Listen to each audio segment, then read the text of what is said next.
Simbah Durna. Aku sing nututi karo kowe Antasena. Arep ora trima karo utawa ngewangi karo Wisamurti apa piye, Mbah? Oh, aja ati kajron penampa ora. Aku ora arep ngewangi karo Wisamurti ning malah iki aku wis rumangsa ora dienggo ning negara Ngastina. Kowe ora nggawa sapa-sapa ta Antasena? Ora. Waduh tiwas ditata. Ya wis, Ben. Aku ijen, Pak. Ya syukur-syukur. Iki aku wis ora dikanggokke karo wong-wong Ngastina. Aku wis ora dipaelu. Nujum negara Ngastina wis ana sing mengku ya kuwi Begawan Wisamurti. Gurune Kurawa ya wis ana ya kuwi Wisamurti. Mula gunane apa Begawan Durna cecikku ana negara Ngastina. Terus Ento ora ento aku arep manunggal karo anak-anakku Pandhawa sing tak tresnani Antasena. Tan samar pamoring sukma sinukma ya winah ya wingasepi sumimpen telenging kapu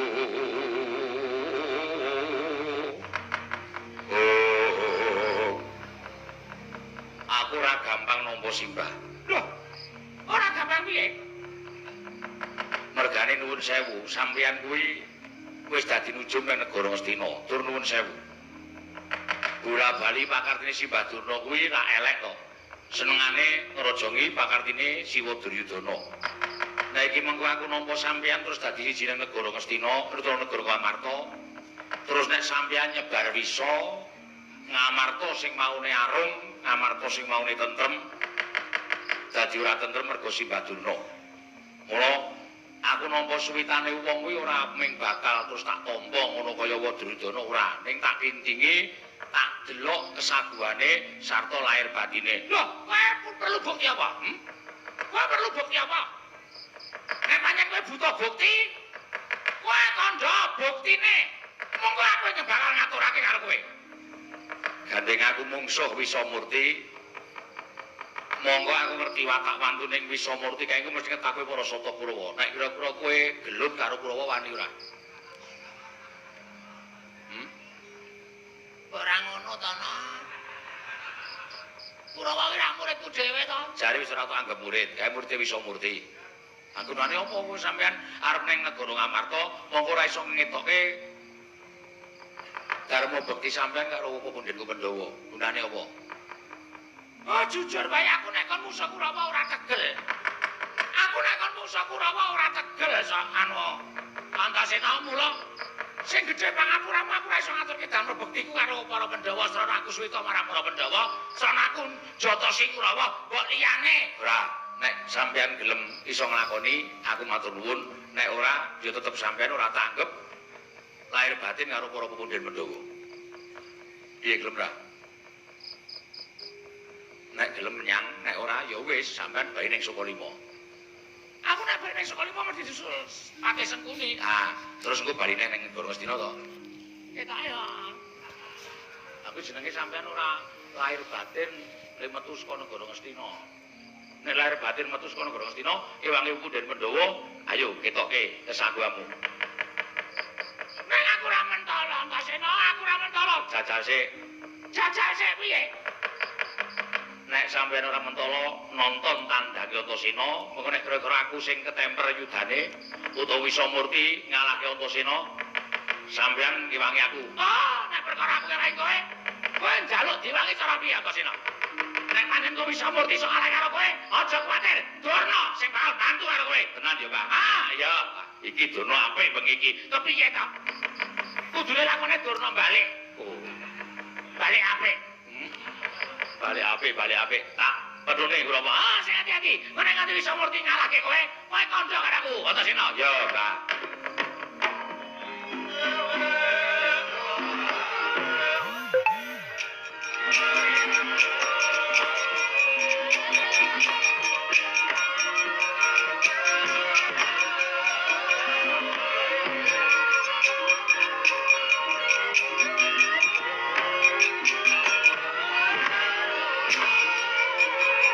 Iki ora rampung diangkungi, Mondo. Golek ganti.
Wiroti lamun katututan lamun mangsa prawira tiktaya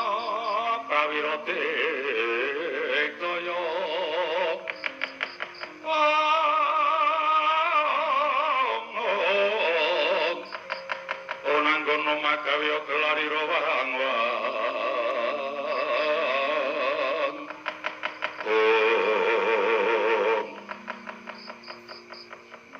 ora pangling iya Antasena. Lah Pak Dikartomarma goleki sapa? Jawing paman senggone aku ben goleki karo kowe. Nek wis ketemu, kowe tak bondo tampak krincung sikilmu. Nek Antasena carane sapi jagalan sik ndi. Nek aku wis tok jagal, tok bleh sakarepmu, tok klepi kulite sakarepmu. Nek aku isih urip, aja wani-wani kowe nantang karo Antasena. Iki wong sing ora tau mambu ditantang wong. Nek jajal karo kayu. Sampeyan apa aku kok sing tekani pati? Ora minggat dedeg dadamu kene margani patimu. Sing ngaleno plateng laris Pak Dikartomarma.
Matur biyen tekan saiki sing jeneng Kurawa niku nek didu karo Antasena ora bakal menang. Kula wis matur wungsal wangsul. Ewadene paman niku ngeyel, paman niku wangkal, paman niku mesti kaya ngoten niku.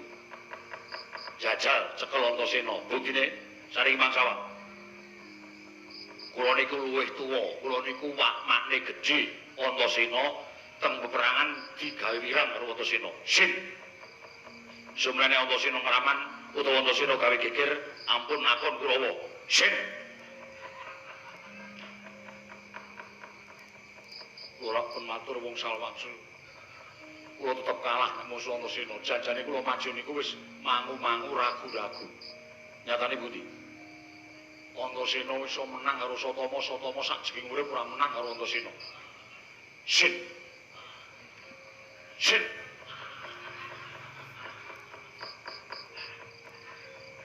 Sin. Urung maju ya isan-isin lah. Kalto malmo kalah, Man. Kalah. Aja tomo, Kalah. manus maning jajalane cukel taning bawana iblis lanat. Gugu karepe dhewe Antasena. Pakti Durmagati Dasar kepala nyata. Kowe aja gleleng pacamu gembelo cilahmu kowe.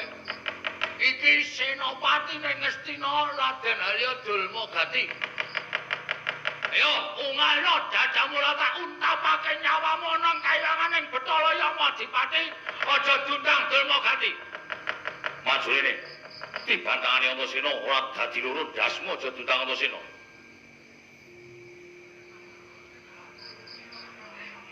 Piye to? Matlatap ya ati kula. Kula le sumbal niku kaya wis ampu-ampu. Bareng mlika nyiwala mlene. Antir pisan sigal dadi loro dasmu niku teng ati matlatap ngene. Sing jeneng wong Sumbar iki ra ono nyatane. Wes sing kandha capa? Antasena iso kelakon. Ampun mriko sampean jajaran dadi loro das sampean. Gundul matos kuwi ora mamane cilik kok ndas-ndas ki ora rasa wedile. Ayo, nak pancen Digdaya Suratamta Sekti Mandraguna. Tantangono Durmagati, ayo. Ayo, rene tenan wong ayo. Ayo. Aku sengit karo wong kowe ngomong iki sengit. Tiwas kowe ngomong ning ora ono nyatane gedeng. Sing dadi nyatane. Kaya aku sing tekaning pati. Nek kowe njaluk tekaning pati cara piye tak turuti. Dina iki Pak Durmagati. Babu. Apa dikira aku wedi kalau kowe? Apa lu sama aku cilik gede wedi mati Antasena. Penake nang kono aku tak ngaso. Yadut iki. Makne cilik ditinggal nang kene rumatane ra. Arep ndi? Arep merono. Nang kene wae. Aku ora melu-melu Antasena. Sing kandha ora melu-melu sapa? Sing kandha ora melu-melu sapa? Sing akon Kurawa sapa? Sing akon Kurawa sapa? Sing akon anak Prabu Duryudana. Sing didhawuhi nyekel aku sapa? Kurawa. Kurawa sing dawuh Anak Prabu Duryudana. ora sing ngetape Kurawane sapa? Aku. Tegese Simbah Sengkuni kleru apa luput? Kleru. Nek wong kleru ki wajibe Dikeki hadiah. kudu dipidana. Dipidana. Aku njaluk urip Antasena. Aku njaluk urip. Ora sembodo anu nek lagi dawuh Kurawa slegrang sila tumpang kendangan dengkul. Ayo nek pancen Simbah saiki wani karo Antasena arep nggondo Antasena melikung sikile Antasena Simbah Patih jajal gelut karo Antasena menang sapa? Ora Aku wis ngaku kalah. Upama aku ki ora ngerti tata krama, upama aku ki putu sing ora ngerti tata krama karo mbane, sirahmu iki tak karap ambyar sewalang-walang. Aja. Aja ya Tasena. Wis ngono wae aku tak mulih merana. Burung tak pidono kok mulih rono iki. Aku aja dipidana. Aku jaluk urip. Tak nek urip ning ana syarate. Syarate apa? Ayo ngadeg sing jejeg sing apik, lungguh sing apik. Ngene. Iya. Syarat rasa angel-angel. Kowe nek tak timbali muni dalem Pak Guru ngono ya. Hei, aku. Aku ki wong tuwalu atane. Izin aku. Ora gelem tak ajar.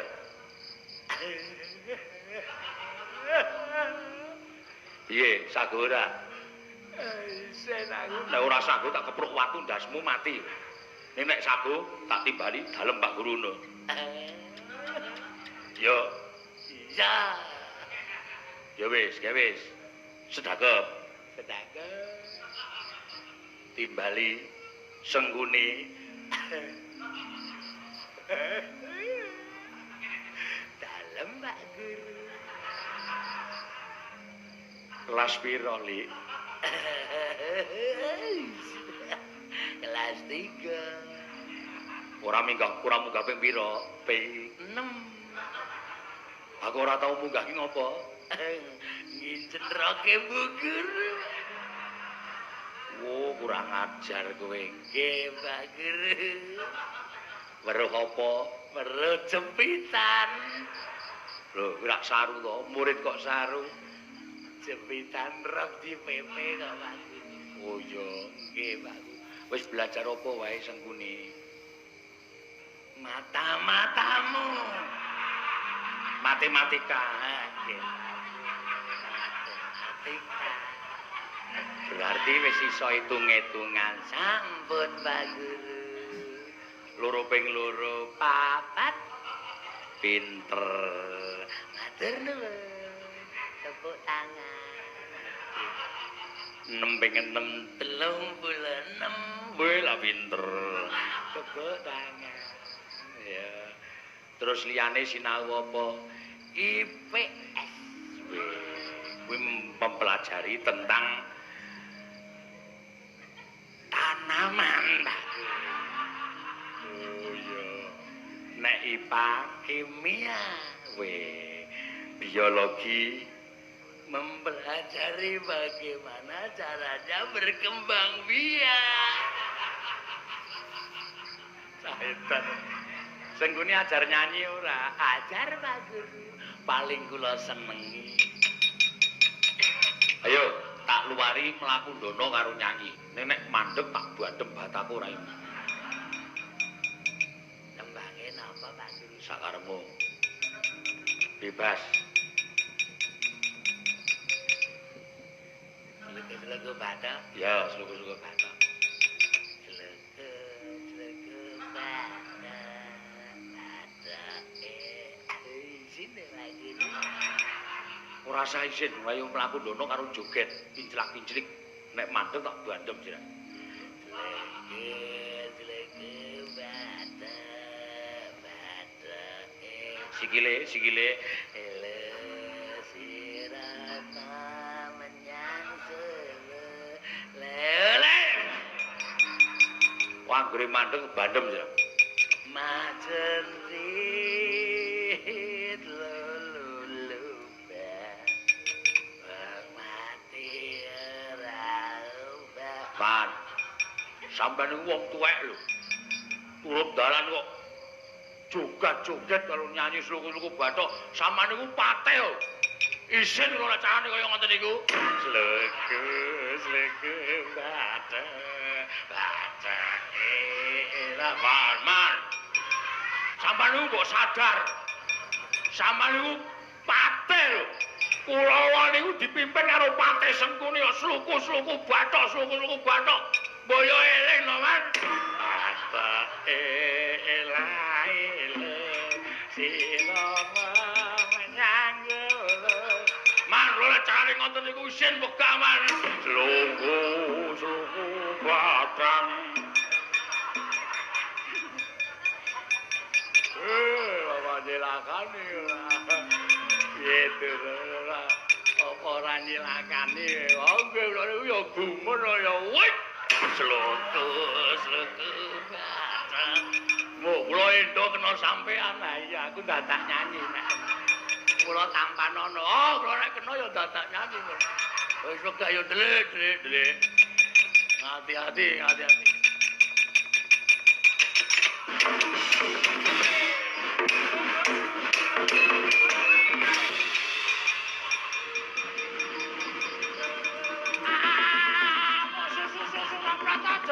Jaya merata.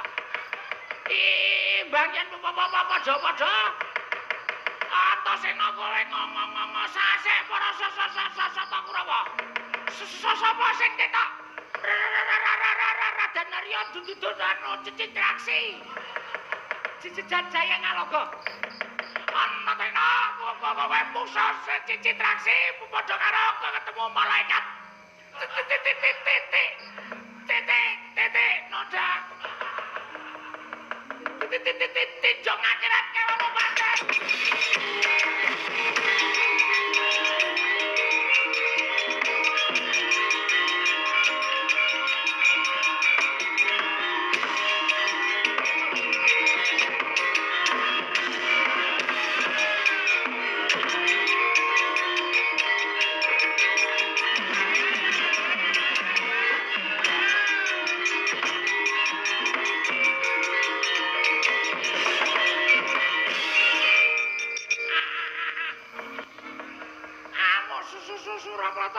Jaya Brata.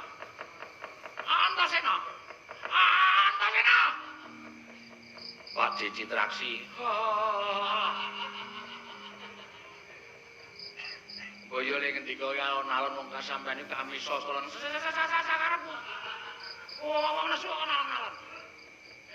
Kowe aja gegeleng. Gebelo sikapmu gegeleng. Bapakmu. Apa pacamu? Weh, iki banget tangane Citraksi. Iki tangan tengen padha karo sesarean. Tangan kiwa ICU. UDG.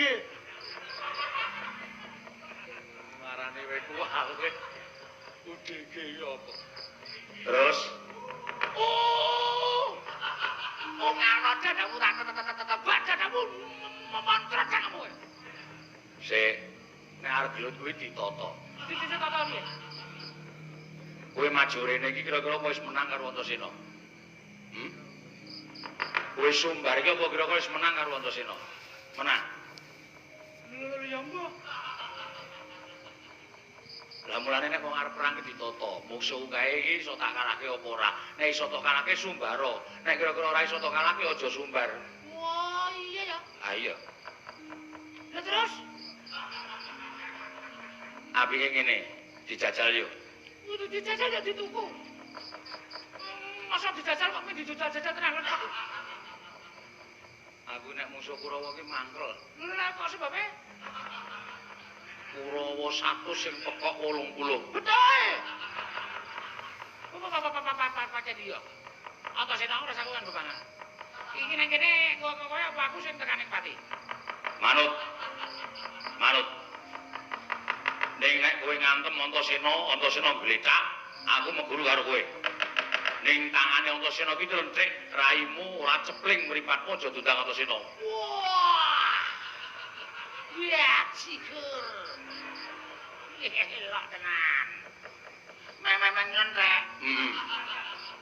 Memang nyontek wae pencelak mataku. Ora percaya jajal wae piye? Gandeng aku percaya, penake nek ngono, aku tak bali.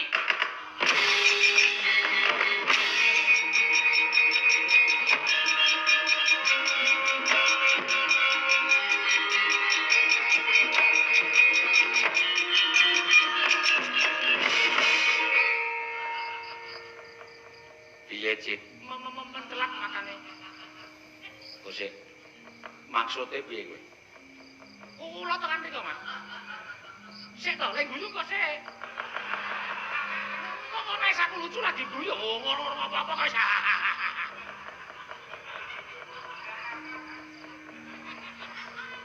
Mama ora konsentrasi aku. Ayo kowe iki dolopmu kok Dolop nek kebangetan ya, Mang. Kudune kok nek wis lucu. Lah kene lek golek lucu dadi angel banget. Ora lucu diguyu apa malah lucu. Lah iya. Sopo to? Cici Traksa. Oh. Sesuk bubar tak jontroke cangkeme, Mang. Iya. Aja. Kowe iki senengane kaya Kula tekan ngarepe Antasena. heeh. Terus Antasena ngomong ngene kula. Pak Cici Traksi, kowe ndene butuh apa? Colok kula blokok. Blokok ngajar kowe. terus Bareng nonton Antasena niku ngomong, Pak Cici Traksi nek kowe arep wani karo aku, tanganku iki nyelencek raimu ora mencelat matamu aja dukang Antasena. terus kowe bali. Bali, Sebabe kula percaya. Percaya karo sumbare Antasena nek nganti rai kula disentek, mripat kula cepling. Arti ganti reten kok. Nek mengko biarpet ngoten. ya aneh kowe. Lah terus Ora sida perang. oh. Agunane apa cenanangan mau? Lho, acting man. Oh. Action. Penonton mumpung iso akeh. Iya. Panjawur nek situasi niku pancen wong kendel kliwat. Wong ngedel kok ora sida perang. Mbare cepling matane.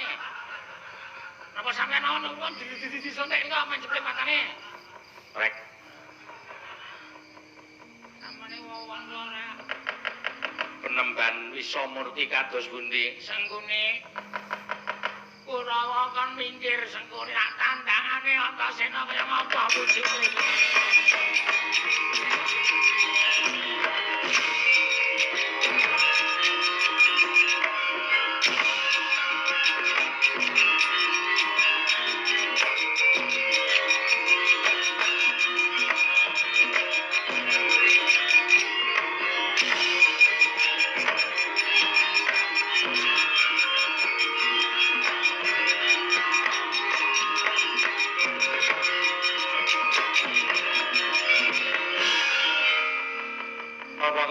Mungguing ayuto kebabat bawatnya bentar bawatnya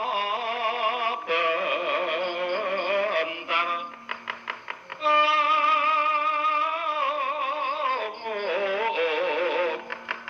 kebabaknya mungguing aloko Raden Antasena Begawan Wisamurti ora usah kakean gunung tanpa guna. Kowe apa aku sing bakal tekaning pati. Ayo nang kene diketokke pengabaranmu kaya ngapa. Nang yen kowe sutik disiki aku yang bakal disiki kawan kowe. Ketiban pengabar aku ora gonggrak marasmu tinjung akhirat aja dundang Begawan Wisamurti. ayo nek pancen sampean tenanan arep ngetokke pengabaran aku ora bakal wedi mbak Wani aku sing tak wedeni apamu Pandhita kang kinarya wangsit pindha kumbang pindha kumbang kang ngajaping tawang susuh angin oh sakedheping netra anyipta geni sak lumbung Bandung niki Sang Begawan Wisamurti Panrajang nunggaling Raden Antasena paran dening mangke eling-eling kelangananing Sang Hyang Bathara Wenang sinau dening Sang Asih Prana minggah wonten ing Kayuwangan Londaran Tirbawana.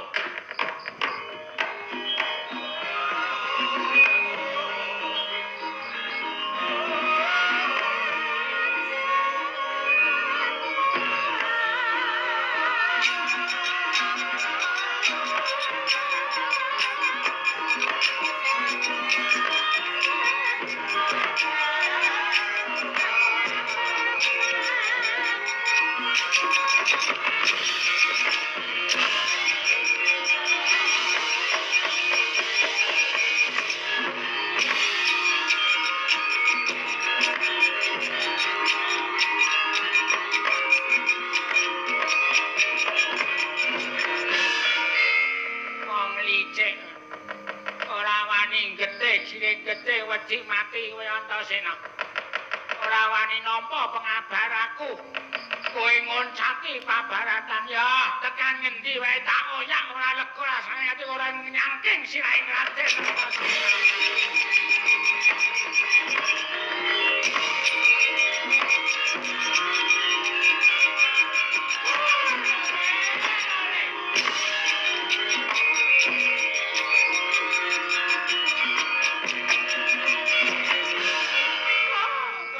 Kudu suara gembol sumorante Allah.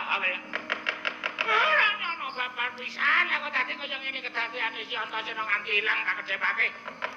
Mergo wedi ngoncati marang pengabaran ing Begawan Wisamurti. Oh iya, pancen digdaya tenan kowe Wisamurti. Pancen pinujune ngapa-apa, brojone ngakrep. Ing atase putuku Antasena wae kalah karo kowe nganti ngoncati pabaratan. Ning aja girang-girang kemuyu kowe tak kandhake wong tuane dadi apa kowe wis ngerti.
Yatlaning kangwan aglar pandaan munca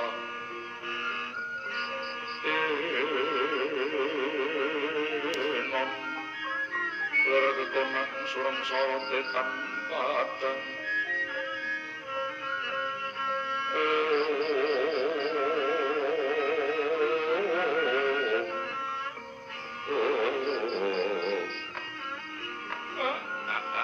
Apa bendara kula Den?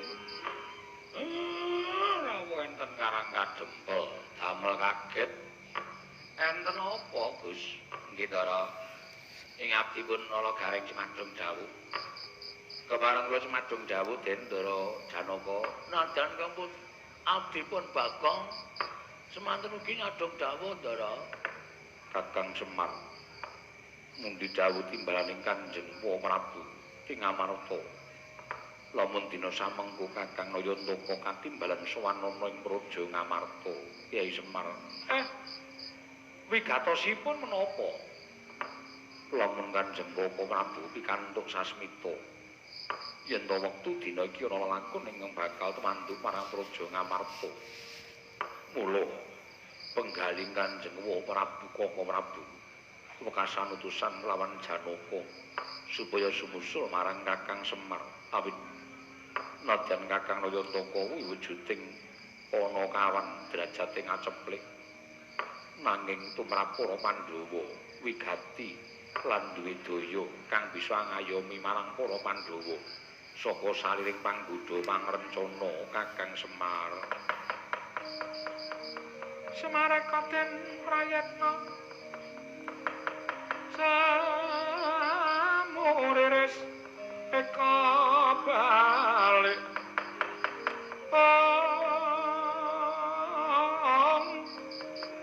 titiyani kandayani trisanya purnama sasi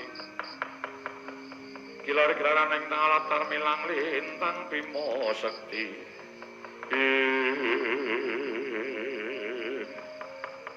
dereng ngantos dangu sampeyan Balwacana kasara ing mlajar-mlajar nengge pandhita ing Sukalima danyang durnakarya dikang Raden Janaka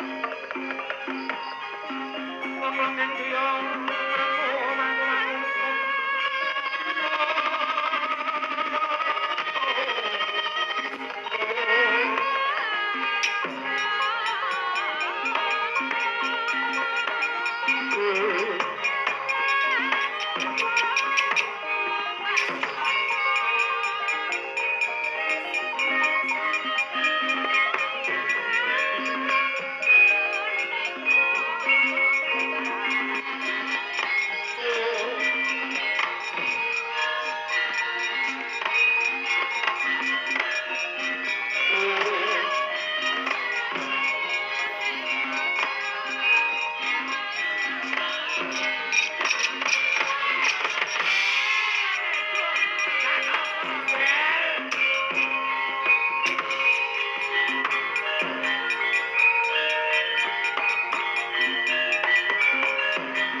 wangsit pindha gombang ngajaping tawang susuh angin ngendi nggone myang kalih ing kangkung Bapak Mremban kula ngaturaken sembah pangabekti kula kunjuk Mremban le kentas maluging bal manyar-manyar Doneng dungkul wana dadi alas-alas dadi wana Janaka tak tampa pangestuning pun bapa wae tampan ana ya kula pun dinggo jimat paripe ndayana ing kasantosan. Enten apa Mremban? Enten apa Mremban? Mremban enten apa? Enten apa Mremban Durna rawuh enten karo Kadempel? Sik ponokawan kowe padha menengo dhisik. Aja nang padha sahur manuk aku tak kandha karo anakku Janaka. Janaka kula wonten paring adawu. Ngerti marmane. Aku nganti tekan ana ing mapan kene sayekti ming bakal menehi kabar kalawan kowe ya, Nger. Lamun uripe para Pandhawa dina samengko den ancam dening anak Prabu Duryudana. Mongko sarana nabok nyilih tangan tegese urung jago wiring kuning ya kuwi Begawan Dewa Wisa.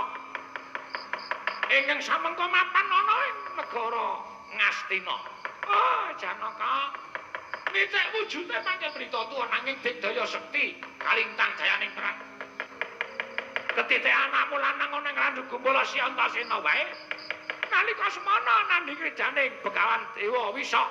Ewadene Antasena kendang kapracondang kontal kaprapal mbuh menyang anti papan tununge, Nger.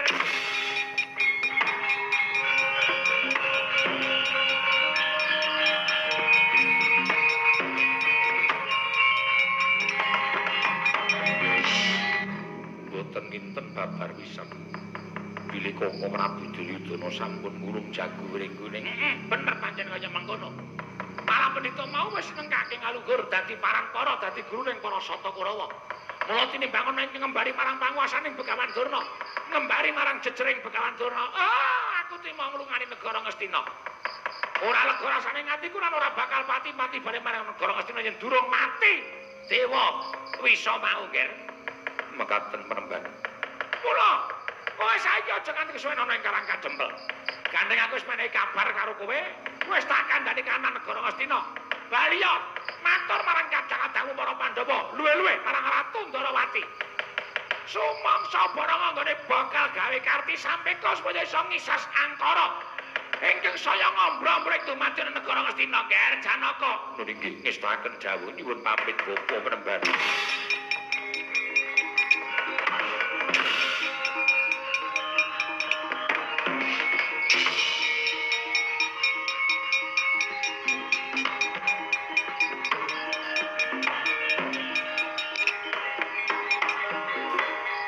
Durna kok dengaren apik ya, Tru? Kok ngabari nek Ngastina ana pendhita sing arep gawe sirnaning para punden Pandhawa. Kowe tak omongi ya ning saelek-eleke menungsa iki mesti ana apike. Sapi-apike menungsa iki mesti elek, ana eleke kuwi adile sing maha kuwasa.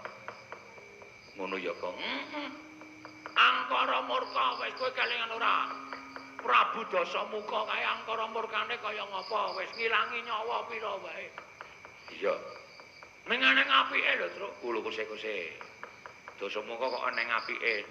Contonen cintane Dasamuka. Katresnane Dasamuka. Ngunjara Dewi Sinta pirang sasi lho. Kekuatane wong wedok iki kaya ngapa? Nek Dasamuka gelem mrawasa Sinta, kelakon, Truk. Iya. Ning saka gedene tresnane ora gelem dhek tumindak elek. Gelem tumindak ning wis resmi dadi bojone. Apike nang kono kuwi nganti ditotoi pirang-pirang nyawa negara ditotokake merga nglabuhi tresna. Kowe konangan minggat, ta? Macam apa itu? Macam apa? Aja doting cuek ayo ndaramu didereke lho, Le.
Ya tangan lingkawan yuanan lara Andaan munsara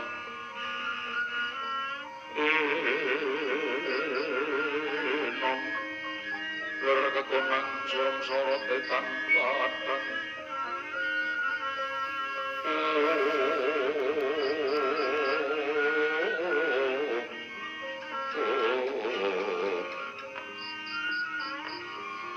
Oh wilahe Mas Kunama Sidam Karing Bawana langgeng. Ditaulun nggih Rantasena.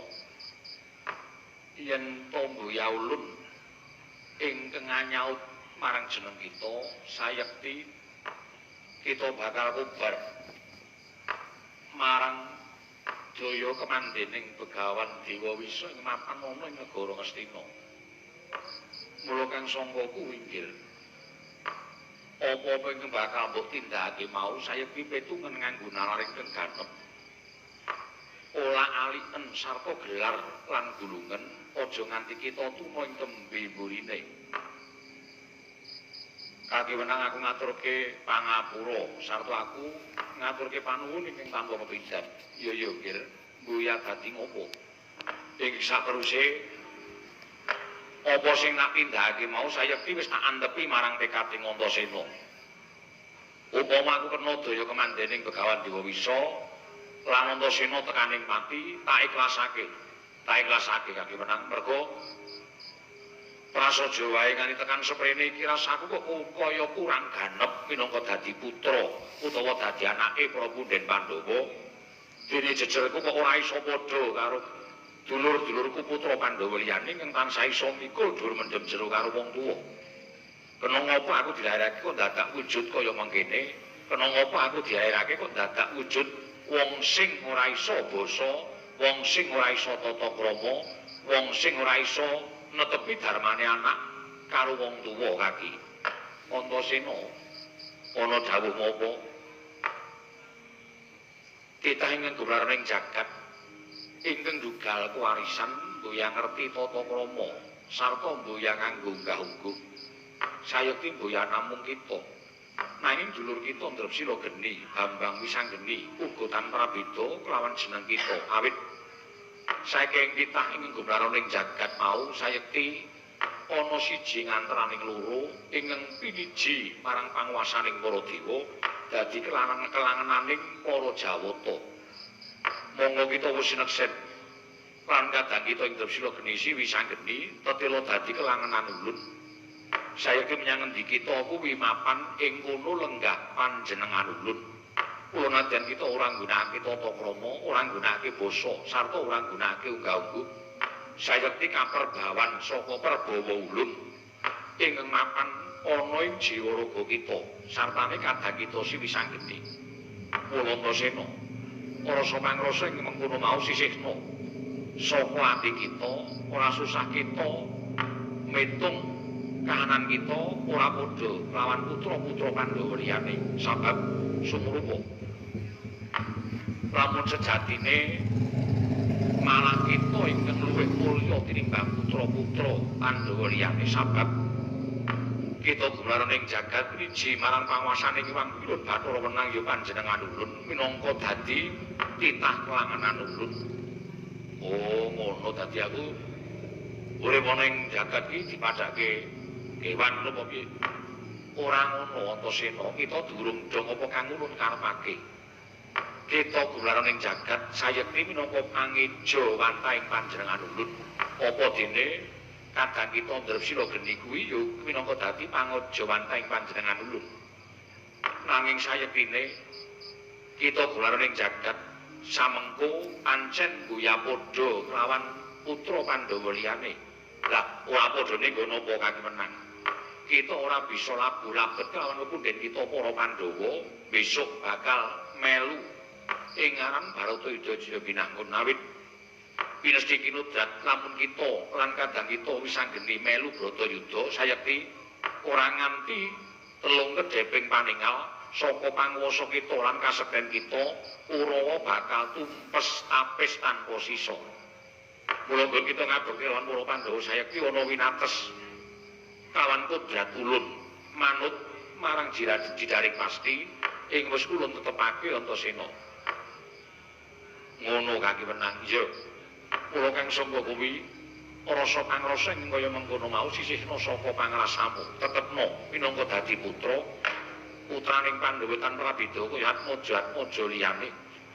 Netepo darmaning putra ngabekti kawan wong tuwa. Sabab tata carane ngabekti kita lan kadang kita upamane Gatotkaca apa dene Antarja sayekti beda. Nadyan kita ndugal kewarisan, boya bisa tata krama, boya bisa basa, boya ngerti marang unggah-ungguh, nanging sayekti ana sakliyaning iku ingkang bisa kita aturake kalian Pemuden Pandhawa, srana kita munjung mikul dur pendhem jero kawan wong atu amu Pandhawa nggih Antasena. Gunjang kancing langit kelap-kelap baton. Lergin saking risang mawe gandrung.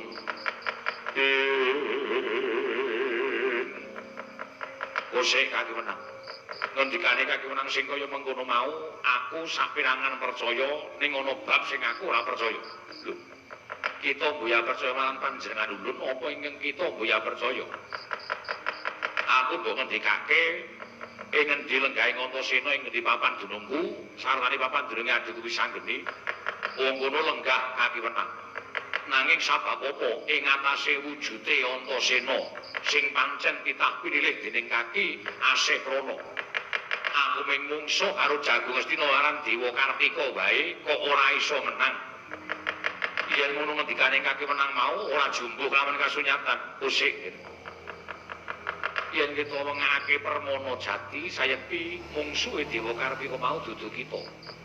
Lamun kita bisa ngalahake Begawan Dewa Kartika, apa kita bisa ngasorake ingkang murba Masisa Suralaya Kulub Antasena.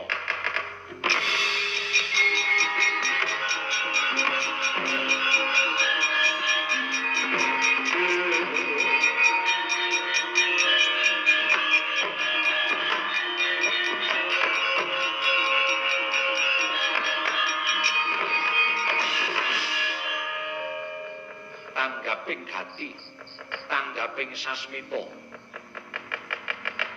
nalendraning jawata ngerti legetaning ati kita. Nggon kita bakal nyuwun negara Ngastina saksigar semangka apa dene sakudure. Wekasan sesinggon Pandhita Dewa Kartika supaya menggak sarta nduwa kekarepan kita aja nganti ndrebala yen to nganti kateman kita bisa njabel negara Ngastina. Anwurunga Dewa bakal kewirangan awit wis wani gawe kodrat pinastan Barata Yudha Jaya binangun nggih Antasena. Yo kaki menang nyuwun pamit.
Merut layut sagung ratu enget kang kapilayu sang swatama tatang Arjuna ta iki kasinggihan Koko Prabu Kakang Semar nggih nala gareng nggih lha tunggalmu ndi amputuka ya katane iki sok gelem-gelem ora kajenge mengki ra tekan iki dhewe. Wong biasane Petruk karo Bagong Eneng kok dadi ora ana. Ais, dadi gagas. Ndara Janaka sowan iku terus mantakoni wigatese napa namanya malah ngrembug Petruk. Kangen ya, kangen ya. Ora aku kok kangen karo Petruk sing dikangeni apane. Arjuna lunten maring ajal. Ana apa ya? Gajike diutus dening Kyai Prabu Darma Kusuma ki kan boyong marang Kakang Nayantaka. Lah kok tinemune malah siadi. Wis nganti Kakang Semar kok malah ora ndarmatur kesane Kyai Darma Kusuma. Koko Prabu mboten kanyono-nyono bapa Begawan Duna rawuh wonten ing Karang Kadempel. duka pancen badhe keparang rawuh wonten Karang Kadempel. Menapa nembe medal utawi anglangkung ing Karang Kadempel Koko Prabu. Lah terus paring dawuh kaliyan kula supados kula matur dhateng Koko Prabu Kakang Jodipati miwah sedaya para Pandhawa. Kula bejengandika Kanjeng Koko Prabu. Ature pangandikaning Begawan Durna piye? Ngastina ngurung jago wiring kuning. Lho. Ngastina ngurung jago wiring kuning. Lho inggih pandhita anyar katon nami Begawan Dewa Kartika. Inggih Dewa Wisa. Ing ari kelenggan sak mangke badhe amedhat sarana pejahing para Pandhawa. Monggo panggihanipun Bapa Durna bilih sak mangke nyata digdaya sekti kalintang jayaning perang. Klebet anak kula Punantasena kemawon. Kendang Kamacundang Kuntal Kaprapal boten dipun mangertosi wonten pundi dawahipun anak kula ing Randu Gumbala. Wah.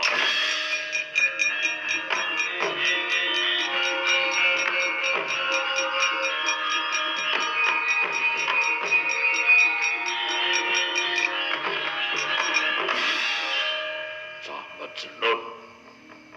Wah, bola-bali nek cah kurang saon. Puntasena menyang dhewe mesti duwe karep nganti dawi geger karo Begawan Dewa Wisa jagoning wong Astina. Ngendikanipun Bapa Premban Durna, anak kula dianjabel sak aliing negaring Astina. Menapa dene wetah malah sak mangke sampun abenajeng kaliyan pun Begawan Dewa Wisa. Wah, tak itungi telu kedheping netra. Anakku lanang ora ketok, nadyan wong rada gemblung gak belani patine, obrak-abrik Astina.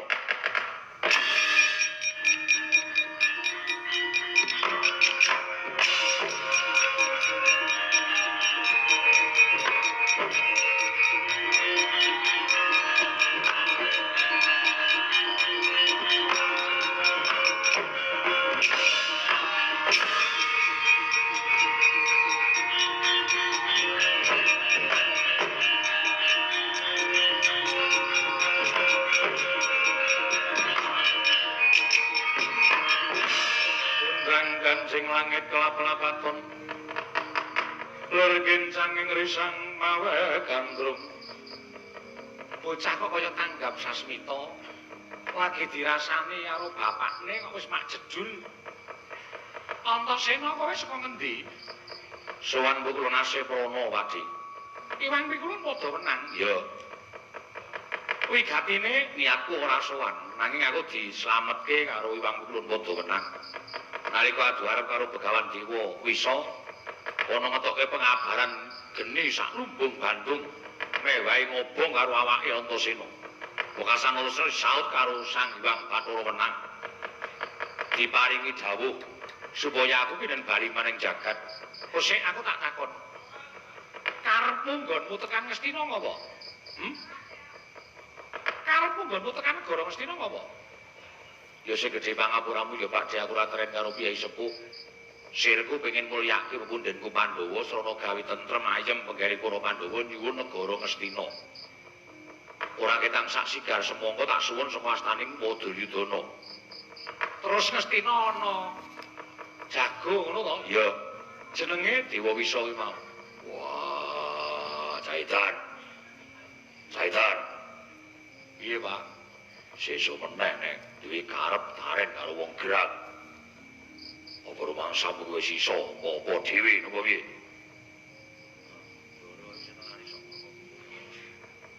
Sok taren karo bapakne, Pak, aku arep mrono.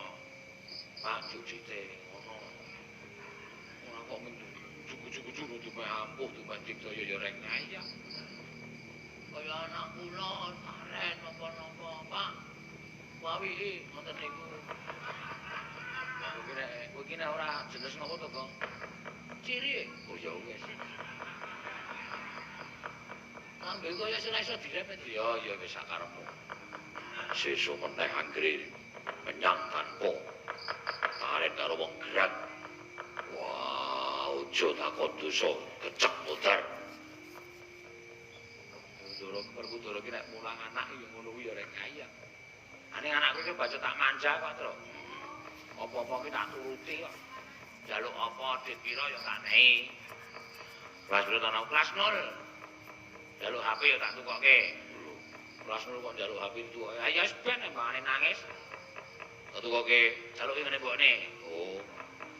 Ben mbokne ra nggo HP wis ben ayo tak ning jebul wong manja anak ki kleru. Ha iya. Bocahe terus saleman terus sithik-sithik pakpek-pakpek. Kaya anakku. Ngajari kaya aku persis Dara Werkudara. Oh. Pak. Yo ditenggo tuku ndok nggo lawuh kampleng boto ndase.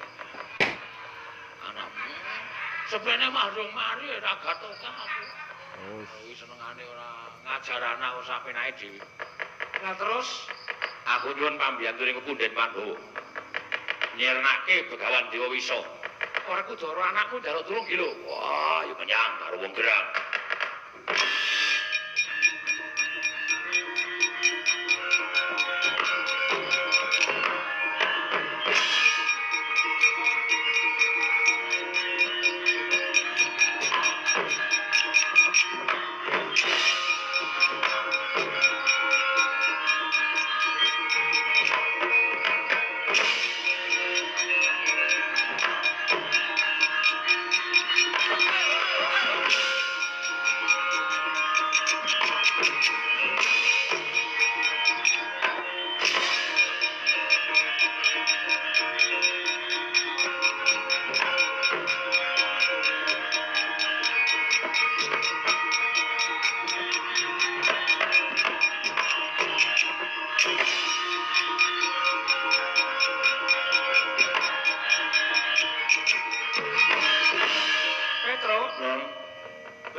Antasena Werkudara Janaka kae aja kon maju. Lho.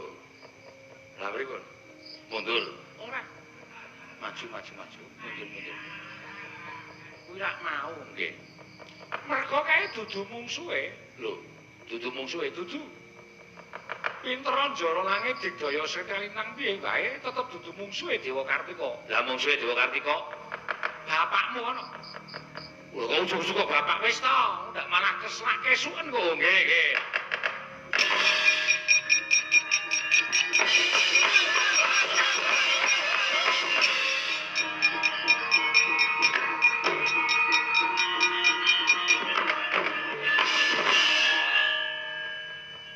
Bapakmu ki nek metu kok ramene ra jamak-jamak to. Ani ngono apa jarike ditaleni tempolong pirang-pirang. Yang. Wong tuwa kok senengane gawe suwara lho rumangsaku.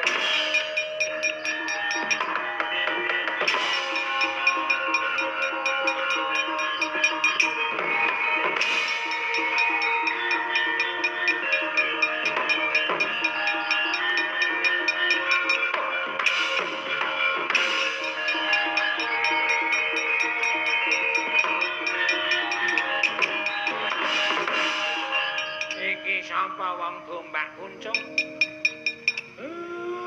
Wong iki bagus kok nyandang wong tuwek kaya ngono. Lah entuk jarik poleng ki nyoreng-norong enteke sapa? Tok nggo blebet sirah. Tekenmu ki rak nggone mak lampir to. Lah kok dadi tok jupuki kabeh. Inggih piye? Kyai Semar sampun prisa kalian kula ora weruh apa? Kula namung kepingin menggak kekawanipun Antasena mindak ngowahi kodrating jagat. Ya, salin.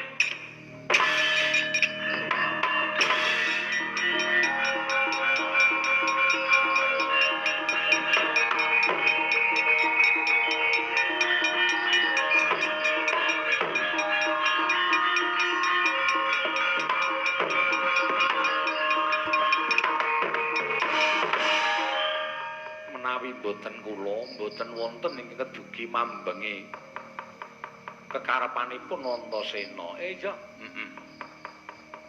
Sak gedhagan iki lehmu membo dadi menungsa tepat. Nggih. Biasane kowe itu minta elek ning iki pancen becik. Nek ora ngono ndak daraku bergudul sak krepe dhewe. Inggih Kyai Semar. Benjang malih menawi wonten titah utamanipun Antasena angka kalih wisang geni badhe tumindak gadahi pengangkat. Kakang Nayanta kedah prayitna sabab namung lare kalih menika saged damel wiranging para Jawata Kakang Semar.